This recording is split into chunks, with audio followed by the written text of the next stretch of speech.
एक बार फिर से आप सभी का स्वागत है आपके अपने channel feel the power of quality education में। इस वीडियो में हम लोग सॉल्व करेंगे क्वेश्चन नंबर 6 और क्वेश्चन नंबर 7।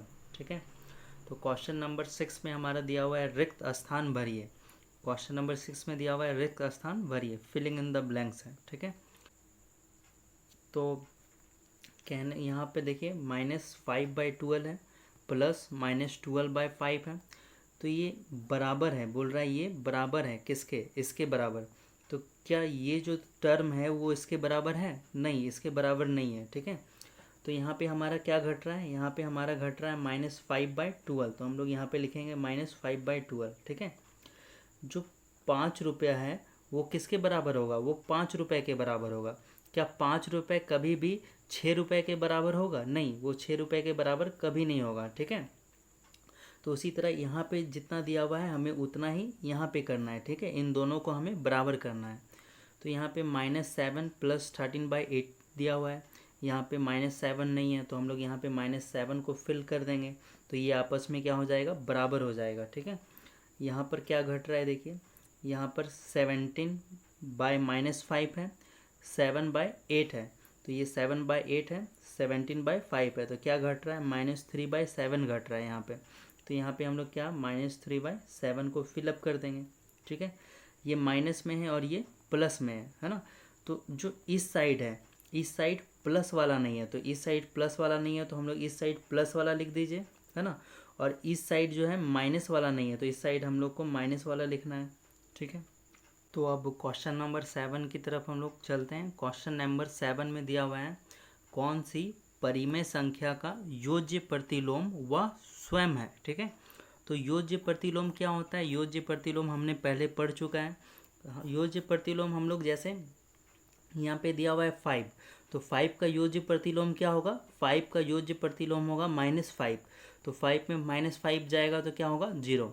6 का योज्य प्रतिलोम क्या होगा? 6 का योज्य प्रतिलोम होगा -6। ठीक है, तो योज्य प्रतिलोम हम लोग उसको कहते हैं जो अपने जो संख्या है उसको क्या कर दे, 0 कर दे। ठीक है, तो यहाँ पर बोल रहा है कि कौन सा ऐसा संख्या है जो अपने योज्य प्रतिलोम उसका स्वयं होगा। ठीक है, तो योज्य प्रतिलोम इसका कौन सा होगा? 0 होगा, क्योंकि 0 जो है ना वो प्लस माइनस नहीं होता है, 0 हमेशा प्लस में रहता है। 0 कभी -0 आपने कहीं भी नहीं देखा होगा। ठीक है, तो -0 यहाँ कभी भी नहीं होता है, ये हमेशा 0 है, अपने योज्य प्रतिलोम के समान रहता है। ठीक है, तो इसका आंसर होगा 0। नेक्स्ट लिखा हुआ है किसी ऋणात्मक, है ना, किसी ऋणात्मक परिमेय संख्या का ऋणात्मक क्या होता है? तो ऋणात्मक मतलब क्या? ऋणात्मक मतलब इसे हम लोग बोलेंगे ऋणात्मक चिन्ह, इसे हम लोग ऋणात्मक, और इसे हम लोग बोलेंगे धनात्मक चिन्ह। जो माइनस का चिन्ह है उसे ऋणात्मक बोलेंगे, और जो प्लस का चिन्ह है उसे हम लोग धनात्मक बोलते हैं। ठीक है, तो बोल रहा है किसी ऋणात्मक परिमेय संख्या, मान लीजिए कोई ऋणात्मक परिमेय संख्या -5 है ना, तो का ऋणात्मक क्या होगा, उसका ऋणात्मक क्या होगा? तो माइनस माइनस क्या हो जाता है, प्लस हो जाता है। ठीक है, ऋणात्मक ऋणात्मक मिलके क्या बन जाता है, धनात्मक बन जाता है। ठीक है, तो ऋणात्मक ऋणात्मक क्या होगा, धनात्मक होगा, तो इसका आंसर क्या होगा, धनात्मक। ठीक है, माइनस माइनस प्लस हो जाता है। अब अगला क्वेश्चन है क्या दो परिमेय संख्याओं का अंतर एक परिमेय संख्या होता है? तो दो परिमेय संख्या, मान लीजिए एक परिमेय संख्या 5 है, दूसरा परिमेय संख्या 2 है, तो इन दोनों का अंतर यानी माइनस, इन दोनों का अंतर क्या एक परिमेय संख्या होता है? तो हाँ, इन दोनों का अंतर क्या होगा, एक परिमेय संख्या होगा। तो इसका आंसर क्या होगा? इसका आंसर हम लोग लिखेंगे हाँ। ठीक है, आप बोलिएगा सर परिमेय संख्या तो हम लोग उसको बोलते हैं जिसको p/q के रूप में व्यक्त कर सकते हैं, जिसको हम लोग p/q के रूप में व्यक्त कर सकते हैं, जहाँ q जो है ≠0 होता है। तो ये 5 भी परिमेय संख्या है। 5 के नीचे अगर कुछ नहीं है तो क्या है, हमेशा 1 छुपा हुआ रहता है। ठीक है, तो जितने भी प्राकृत संख्या है वो सभी परिमेय संख्या होते हैं। ठीक है, वो सभी परिमेय संख्या होते हैं, तो 5 भी परिमेय संख्या है। 5 में 2 घटाएं तो क्या आया, हमारा परिमेय संख्या ही आया। ठीक है, परिमेय संख्या अगर आप देखना चाहें तो ऐसे हम लोग ले सकते हैं 5/6, है ना, -4/6। ठीक है, तो ये 6 का एलसीएम लेंगे तो कितना आएगा, 6 आएगा। 5 में 4 जाएगा तो क्या बचेगा, 1/6 आएगा, ये भी परिमेय संख्या है। ठीक है, तो इसका आंसर क्या आएगा, हाँ। नेक्स्ट है क्या परिमेय संख्याओं योग पर सहचार्य है? तो सहचार्य नियम हम लोग पढ़ चुके हैं। सहचार्य नियम क्या होता है? सहचार्य नियम हम लोग उसको बोलते हैं, जैसे ए नंबर ले लेते हैं 1 + 2 + 3, ठीक है, ये बराबर होगा, किसके बराबर होगा? 1 + 2 + 3 के बराबर होगा, ठीक है। तो जो है, क्या परिमेय संख्या योग पर सहचार्य होते हैं? तो जी हाँ, इसका भी आंसर होगा हाँ, योग पर सहचार्य होते हैं, ठीक है। इन दोनों को हम लोग जोड़ेंगे तो ये आंसर क्या आएगा? दोनों का सेम आएगा, ठीक है। तो यहाँ पे योग पर परिमेय संख्या क्या होते हैं? सहचार्य होते हैं, ठीक है। अगला है ई नंबर, क्या परिमेय संख्या योग के अंतर्गत क्रम विनिमय होते हैं? तो इसका भी आंसर होगा हाँ, परिमेय संख्या योग के अंतर्गत क्रम विनिमय होते हैं, ठीक है। तो परिमेय संख्या एक मैंने यहाँ पे क्रम विनिमय क्या होता है ये हमें पहले समझना पड़ेगा। जैसे क्रम विनिमय हम लोग बोलते हैं a + b बराबर होगा, किसके बराबर होगा? b + a के, ठीक है। तो इन दोनों को जोड़ेंगे तो हमारा आंसर क्या आएगा? सेम आएगा, ठीक है। a का मान हम लोग रख लेते हैं 1, ठीक है, और b का मान हम लोग लिख लेते हैं 2, ठीक है। तो ये बराबर आएगा, किसके बराबर आएगा?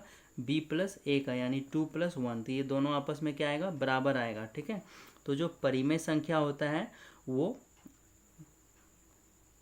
क्रम विनिमय, परिमेय संख्या योग के अंतर्गत क्रम विनिमय होता है, ठीक है। तो भी इसका आंसर क्या होगा? हाँ होगा। ई के बाद जो है क्वेश्चन नंबर एफ होगा, लेकिन मैंने ई के बाद जी को क्वेश्चन नंबर उतार लिया था, तो ये मैं पहले एफ को सॉल्व करता हूँ।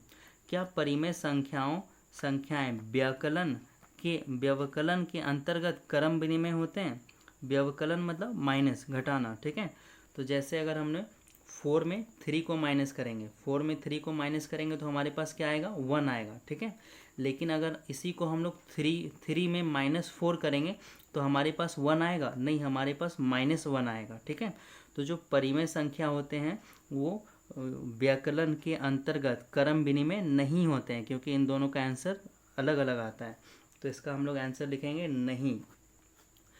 क्या परिमेय संख्याएं व्यवकलन के अंतर्गत सहचार्य होते हैं? नेक्स्ट, कौन सी परिमेय संख्या अपने ऋणात्मक के समान होती है? कौन से परिमेय संख्या अपने ऋणात्मक के समान होती है?